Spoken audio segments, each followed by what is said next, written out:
नमस्कार दोस्तों, मेरा नाम है कृष्णा। स्वागत है आपका friends ed preparation YouTube channel पर। इस वीडियो को आप यूटिलाइज कर सकते हैं कॉम्पिटिटिव एग्जाम की प्रिपरेशन के लिए। Consider the following statement. इस क्वेश्चन में आपके पास तीन स्टेटमेंट दे दिए गए हैं और इन तीनों स्टेटमेंट में से आपसे पूछा जा रहा है कि करेक्ट स्टेटमेंट कौन सा है, ये आपको चूज करना है।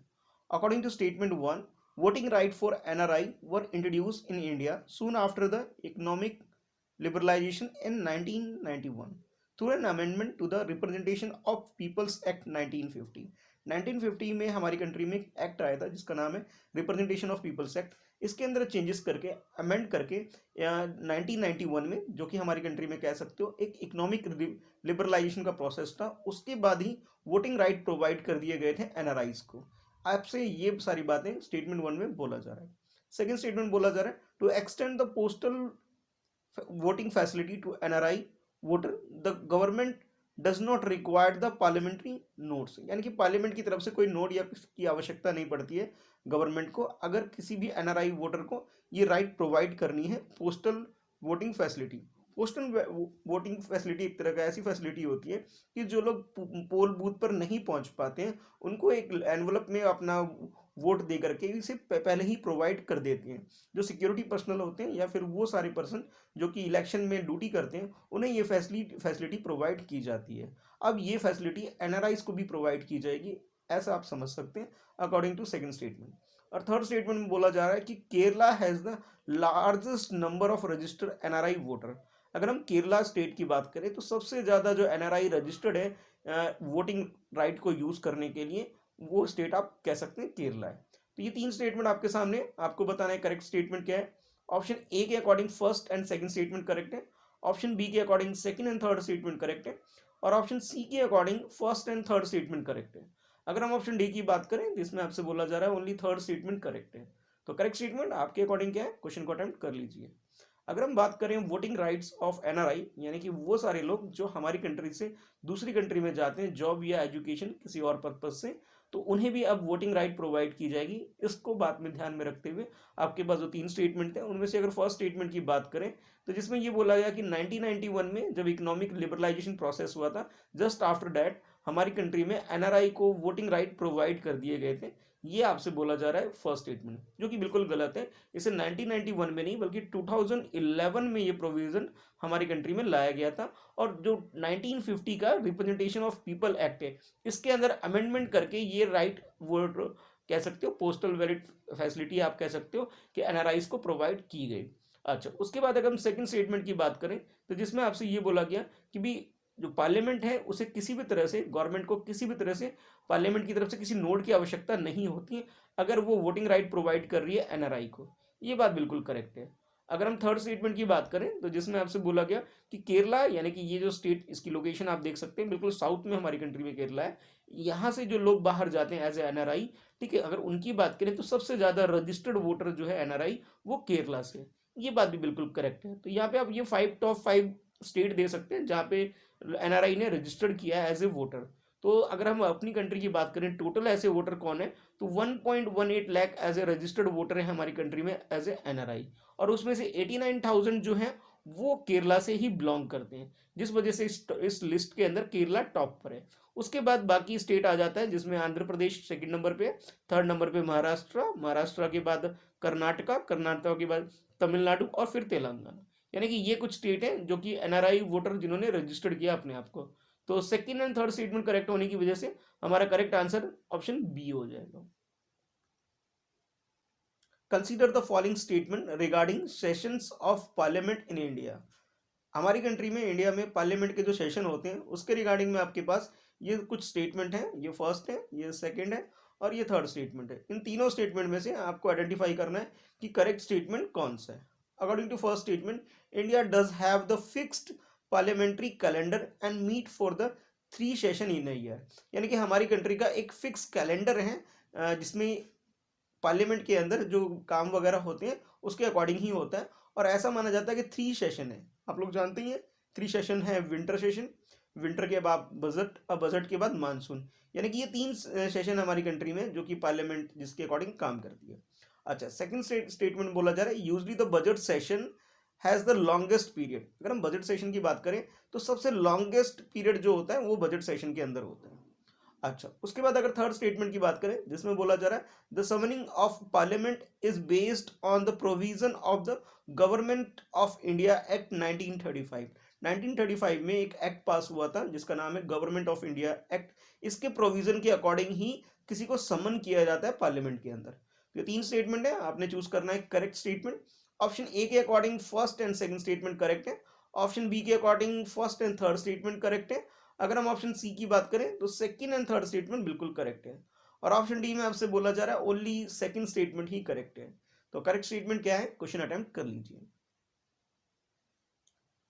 तो इस क्वेश्चन की अगर करेक्ट आंसर की बात करें तो करेक्ट आंसर तो यहाँ पे सी है। सी का मतलब ये है कि सेकंड स्टेटमेंट और थर्ड स्टेटमेंट बिल्कुल करेक्ट है। उसका रीजन ये है कि हमारी कंट्री में कोई फिक्स्ड कैलेंडर नहीं है जिससे पार्लियामेंट फॉलो करती है और उसके अकॉर्डिंग काम करती है। ऐसा कोई प्रोविजन हमारी कंट्री में नहीं है। हाँ, लेकिन ये बात करेक्ट है कि हमारी कंट्री में 3 सेशन होता है और उस 3 सेशन में से जो बजट सेशन है सबसे लॉन्गर सेशन आप कह सकते हो। और ये जो स्टार्ट होता है ये जनवरी के लास्ट में स्टार्ट होकर के अप्रैल लास्ट तक या फिर मई फर्स्ट वीक तक चलता है। तो सेकंड स्टेटमेंट तो करेक्ट है, फर्स्ट स्टेटमेंट जो हमारा था वो रॉन्ग हो जाता है। बाकी अगर हम थर्ड स्टेटमेंट की बात करें तो यानी कि किसी को अगर समन किया जाना होता है पार्लियामेंट के अंदर तो इसके लिए एक प्रोविजन है आर्टिकल 85 के अंदर हमारे कॉन्स्टिट्यूशन के अंदर। और ये जो प्रोविजन आता है ये गवर्नमेंट ऑफ इंडिया एक्ट 1935 से आता है, जो कि बात बिल्कुल करेक्ट है। इसके प्रोविजन इसके हिसाब से ही किसी को समन किया जाता है। तो थर्ड स्टेटमेंट और सेकंड स्टेटमेंट करेक्ट होने की वजह से हमारा आंसर सी हो जाएगा। S-400 air defense missile system recently seen in news is developed by। अब आपको ये बताना है कि ये S-400 जो मिसाइल डिफेंस सिस्टम है ये किस कंट्री ने डेवलप किया है, उस कंट्री को आपको आइडेंटिफाई करना है। ऑप्शन ए के अकॉर्डिंग यूनाइटेड स्टेट यानी कि जिसे हम शॉर्ट में बोल सकते हैं USA, United State America. Option B में आपसे बोला जा रहा है चाइना, ऑप्शन सी में आपसे बोला जा रहा है इजराइल, और ऑप्शन डी में आपसे बोला जा रहा है रशिया। तो ये 4 कंट्री है, इन चारों कंट्री में से आपको चूज करना है कि S-400 डेवलप करने वाली कौन सी कंट्री है ये डिफेंस मिसाइल सिस्टम को। ठीक है, तो इस क्वेश्चन का अगर करेक्ट आंसर की बात करें तो करेक्ट आंसर इसका डी है, यानी कि रशिया एक ऐसी कंट्री है जिसने S-400 को डेवलप किया है। अब S-400 ही इसका नाम क्यों है, इसके पीछे थोड़ा कॉन्सेप्ट समझ लेते हैं। क्योंकि इसकी अगर हम कैपेसिटी की बात करें इस एयर डिफेंस सिस्टम की, यानी कि ये एक इस तरह का सिस्टम है अगर कोई भी अटैक करता है 400 किलोमीटर की रेंज में किसी पर्टिकुलर प्लेस पे तो ये उसे एयर में ही, आसमान में ही उसे डिस्ट्रॉय कर देगी। ये इसकी कैपेसिटी है। और इसकी जो एल्टीट्यूड कैपेसिटी की बात करें तो 30 किलोमीटर के एल्टीट्यूड में किसी भी टारगेट को ये ऊपर आसमान में ही खत्म कर देगी। सेफ्टी सिक्योरिटी के लिए यूज होता है और इसे डेवलप करने वाली कंट्री रशिया होगी। और इसके इक्विवेलेंट अगर हम बात करें तो यूएस ने भी एक चीज डेवलप की है जिसका नाम थर्ड है, यानी कि terminal high altitude area defence system. ये आपको ध्यान में रखना है, यूएसए यानी अमेरिका का है और रशिया का S-400 है। तो करेक्ट आंसर हमारा ऑप्शन डी हो जाता है। अगर स्पेशल फीचर की बात करें तो ये surface to air missile system है। ठीक है, consider the following statement regarding countering America's adversaries through sanction act, जिसे शॉर्ट में काटसा बोला जाता है। यानी कि इस क्वेश्चन में आपसे काटसा के बारे में पूछा जा रहा है और ये 2 स्टेटमेंट आपको दे दिए गए। अभी थोड़ी देर पहले हमने क्वेश्चन डिस्कस किया था S-400 के बारे में, जो कि रशिया का एक प्रोडक्ट आप बोल सकते हो जिसे रशिया ने डेवलप किया है। तो उसी चीज को ध्यान में रखते हुए अमेरिका ने थर्ड डेवलप किया था। अब दोनों कंट्री के बीच में एक राइवलरी है, उस राइवलरी को ध्यान में रखते हुए इन दोनों कंट्री के बीच में एक इशू क्रिएट हो जाता है। वो ये कि अमेरिका इन कंट्री के ऊपर सैंक्शन लगाती है और इसी बात को फर्स्ट स्टेटमेंट में बोला जा रहा है आपसे, it's core objective to counter Iran, Russia and North Korea through punitive measures. यानी कि ये बोल सकते हो कि ये काटसा एक ऐसा सिस्टम है कि जिसका मेन ऑब्जेक्टिव ये है कि ये जो 3 कंट्री है जो कि अमेरिका की एनिमी आप बोल सकते हो, उसके ऊपर सैंक्शन लगाना मेन काम है इसका। और सेकंड स्टेटमेंट में बोला जा रहा है it empower the US president to impose some sanction on the person engaged in the significant transaction with Russia defense and intelligence sector। अगर कोई रशिया के किसी भी डिफेंस सिस्टम के साथ या इंटेलिजेंस सिस्टम के साथ कुछ भी ट्रांजेक्शन करता है, कोई भी काम करता है उसके साथ, तो उस कंट्री के ऊपर भी ये इंगेज कर सकती है, उस पर्सन को भी, उसके ऊपर भी ये सैंक्शन लगाया जा सकता है और ये पावर मिलता है यूएस प्रेसिडेंट को। इस वजह से ये क्वेश्चन आपके लिए इंपॉर्टेंट है, क्योंकि अगर हमारी कंट्री S-400 खरीदती है तो ऐसा बोला जा रहा है कि यूएसए हमारे ऊपर भी सैंक्शन लगा सकती है। तो जो भी हो, ये दो स्टेटमेंट आपके सामने है, आपको चूज करना है करेक्ट स्टेटमेंट कौन सा है। ऑप्शन ए के अकॉर्डिंग फर्स्ट स्टेटमेंट करेक्ट है, ऑप्शन बी के अकॉर्डिंग सेकंड स्टेटमेंट करेक्ट है, ऑप्शन सी में आपसे बोला जा रहा है दोनों ही स्टेटमेंट बिल्कुल करेक्ट है, और ऑप्शन डी की बात करें neither one not two, it means ये दोनों ही स्टेटमेंट गलत है। तो करेक्ट स्टेटमेंट आपके अकॉर्डिंग क्या है, क्वेश्चन को अटेम्प्ट कर लीजिए।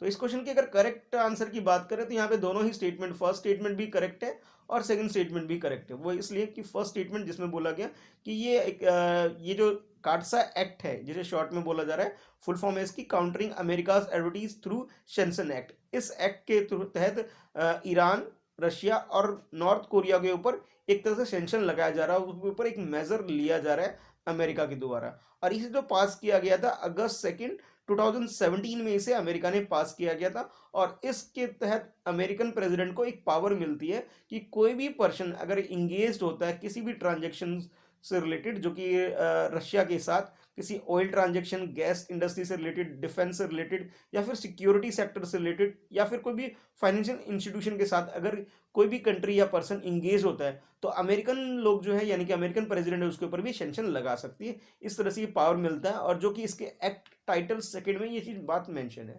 तो दोनों ही स्टेटमेंट यहाँ करेक्ट है, यानी कि करेक्ट आंसर आप कह सकते हो सी है यहाँ पर।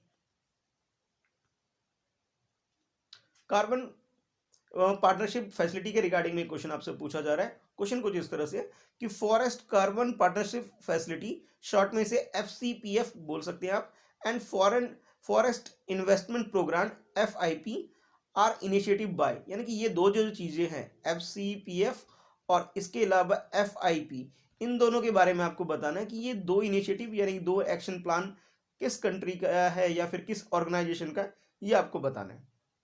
तो इंटरनेशनल लेवल पे ये चारों ऑर्गेनाइजेशन है, इन चारों ऑर्गेनाइजेशन में से आपको आइडेंटिफाई ये करना है कि किसका ये इनिशिएटिव है।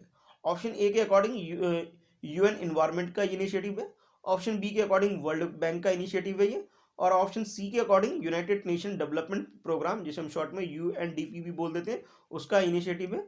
या फिर आप बोल सकते हैं ऑप्शन डी के according food and agriculture organization, जिसे FAO आप बोल सकते हैं, इसका इनिशिएटिव है। यानी कि आपको ये बताना है कि जो दो इनिशिएटिव है कौन सी ऑर्गेनाइजेशन का है, इसको रिगार्डिंग में आपको क्वेश्चन अटेम्प्ट करना है।